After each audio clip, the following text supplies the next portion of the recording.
سے عاجز کا نام محمد رضوان فراز محمدی سیفی ہے. میرا تعلق شورکوٹ سے ہے. سلسلہ سیفیہ میں داخل ہونے سے پہلے اس طرح کے جو آپ مجھے شکل و صورت دیکھ رہے ہیں اس طرح کا ماحول نہیں تھا. میرے بڑے بھائی ڈاکٹر ریاض نوید صاحب فیصل آباد زرعی یونیورسٹی ایگریکلچر فیصل آباد میں اسٹوڈنٹ تھے. کہتے ہیں کہ میں نے دیکھا کہ بڑا عجیب ماحول تھا یونیورسٹی کا, لیکن اس کے اندر چند اسٹوڈنٹ تھے کہ جن کے سر پر دستار تھی, چہرے پہ سنت رسول تھی, سنت کے مطابق لباس تھا. کہتے ہیں کہ میرے دل میں خیال آیا کہ یہ بھی یونیورسٹی کے اسٹوڈنٹ ہیں, میں بھی یونیورسٹی کا اسٹوڈنٹ ہوں, تو پھر اتنا فرق کیسے ہے.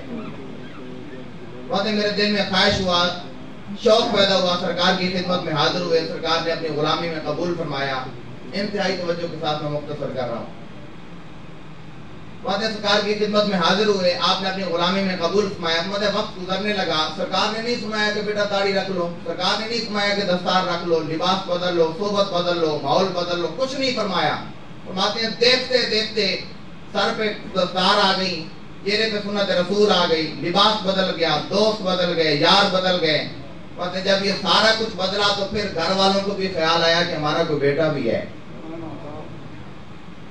باتیں انہوں نے میرے ماموں سے آ کے انہوں نے پوچھا, انہوں نے کہا کہ آپ اپنے بیٹے کو ڈاکٹر بنا رہے ہیں. انہوں نے کہا جی ڈاکٹر. تو تنوی انداز میں کہنے لگے آپ کا بیٹا ڈاکٹر نہیں, آپ کا بیٹا مولوی بنتا جا رہا ہے.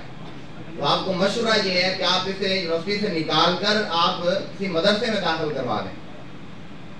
جب یہ کہا تو سرکار کی پروموشن میں آیا کہ بیٹا بیعت بھی نہیں کرنی, خاموشی سے لگے رہنا ہے. والد ہے, بیعت بھی نہ ہو, خاموشی سے لگے رہیں. الحمدللہ سرکار نے یہ تربیت فرمائی تھی کہ بیعت بھی نہیں کرنی. کچھ سالوں کے بعد, کچھ مہینوں کے بعد میرے والد صاحب یونیورسٹی میں آئے.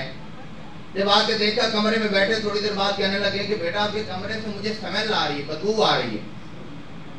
اب یہ لفظ ان کے آئی قابل توجہ ہیں. فرماتے ہیں کہ مجھے سمیل آ رہی ہے. تو بھائی نے بتایا کہ ابا جان یہ جو ساتھ والا روم ہے, یہ جو 5C ہمارا تھا, 4C ان کا تھا. پتہ یہ جو 4C روم ہے اس کے اندر پوری یونیورسٹی کو پتہ ہے کہ یہاں پہ نشہ ہوتا ہے, لوگ نشہ کرتے ہیں. تو جس کو بھی نشہ کرنا ہوتا ہے وہ اس روم میں آ کے نشہ کرتا ہے. یہ لفظ کہنے تھے کہ والد صاحب کی آنکھوں سے بے اختیار آنسو نکلے, روئے. پوچھا کہ ابا جان کیا ہوا؟ کہا اس لیے رویا ہوں کہ اللہ تیرا کتنا شکر ہے کہ ساری یونیورسٹی یہاں پہ آ کے نشہ کرتی ہے, میرا بیٹا ساتھ والے کمرے میں رہ کے بچا ہوا ہے. تو یہ اللہ کے اس دوست کی نسبت تھی. سرکار نے مجھے فرمایا بیٹا دین کی تعلیم پڑھے. میرے بھی یہی خیال تھے یونیورسٹی میں پڑھے گا, سکول کالجز میں پڑھے گا. سرکار میں بیٹا دین کی تعلیم پڑھے. میں نے الحمدللہ حفظ قرآن کیا فیصل آباد سے, پھر ساتھ تجوید و قرآت کا کورس کیا فیصل آباد قاری کرامت علی نعیمی صاحب کے پاس. پھر میں حفظ قرآن دورہ حدیث کے لیے, اسلامی کے لیے سرکار کے ادارے میں حاضر ہوا. وہاں پہ دورہ حدیث شریف مکمل کیا, ساتھ مفتی کورس کا کورس جامعہ فریدیہ سے کیا, ساتھ دنیاوی تعلیم بھی چلتی رہی. UMD یونیورسٹی لاہور سے میں نے MPhil کیا, اور الحمدللہ پوری یونیورسٹی میں ہماری جو سیشن تھا اس میں دوسری پوزیشن تھی میری. اور ہمارے جو ڈائریکٹر صاحب تھے وہ آخری دن میں کہہ رہے تھے کہ میرا دل تھا, ہمارے ساتھ اور بھی 2 دوست تھے ہمارے ادارے کے, اور ہم تینوں جب ان کے پاس آخری دفعہ ملنے کے لیے گئے تو ڈائریکٹر صاحب کے الفاظ میں سرکار کی ہے آپ کی کرم نوازی بتانے کے لیے, آپ کی کتنی ذرا نوازی ہے, کتنا اللہ کا فضل ہے. ڈائریکٹر صاحب کے الفاظ تھے کہ رضوان فراز میرا دل یہ تھا کہ آپ کی دوسری نہیں پہلی پوزیشن ہوتی, لیکن ہمیں الاؤ نہیں ہے. ہمیں الاؤ یہ ہے کہ لیڈی فرسٹ, لڑکیوں کو پہلے نمبر پہ رکھنا ہے. تو یہ سرکار کی نسبت ہے. الحمدللہ میں ساتھ ایک ادارہ تھا جو ہے مسجد تھی, وہاں پہ گیا تو وہاں پہ جو ہے وہ درس و تدریس کا معاملہ شروع ہوا سرکار کے ادارے میں. میں پہلے وہاں سکول میں پڑھانا شروع کیا. سرکار کی روشنی نے بلایا, سرکار نے فرمایا کہ بیٹا جب پودا بڑا ہو جاتا ہے تو پھر مالک کو امید لگ جاتی ہے کہ پھل دے گا یا وہ سایہ دے گا. تو اب آپ باہر اس میں چلے گئے, اکیڈمی میں چلے گئے, اسکول میں چلے گئے. سرکار میں آپ ادارے میں آئے تو الحمدللہ ہمارے ادارے میں 3 شعبے چل رہے ہیں, حفظ کا ہے, تجوید و قرات کا ہے, درس نظامی کا ہے. تو مجھے یہ اعزاز حاصل ہے اللہ کے فضل سے, تینوں شعبوں میں پڑھا رہا ہوں. یہ میرے مرشد کے, اور خدا کی قسم مجھے وہ لفظ یاد ہیں.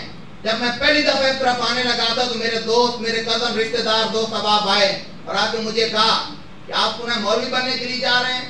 میں نے کہا مولوی بننے کے لیے جا رہا ہوں. پھر انہوں نے اگلے لفظ مجھے کہے, انہوں نے کہا کہ مولوی بن جاؤ گے تو پھر کیا کریں گے. تو اس کا میرے پاس جواب نہیں تھا, لیکن وقت نے اس کا جواب دیا. 8 سے 10 سال کا گیپ تھا.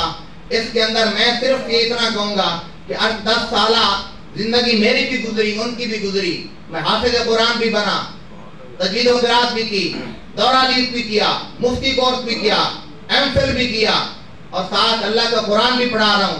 آج میں فخر سے کہتا ہوں کہ میں اس 10 سالوں کے اندر ممبر رسول تک پہنچا، اور وہ ان 10 سالوں کے اندر فیکٹریوں اور مزدوریوں تک پہنچا۔ اس لیے آج بھی ہمارے پاس وقت ہے کہ اگر ہم اس اللہ کے مرد قلندر کی، مرد درویش کی بات کو مان لیں تو خدا کی قسم آج ہمارے عقیدے بچ سکتے ہیں، ہماری زندگی ہماری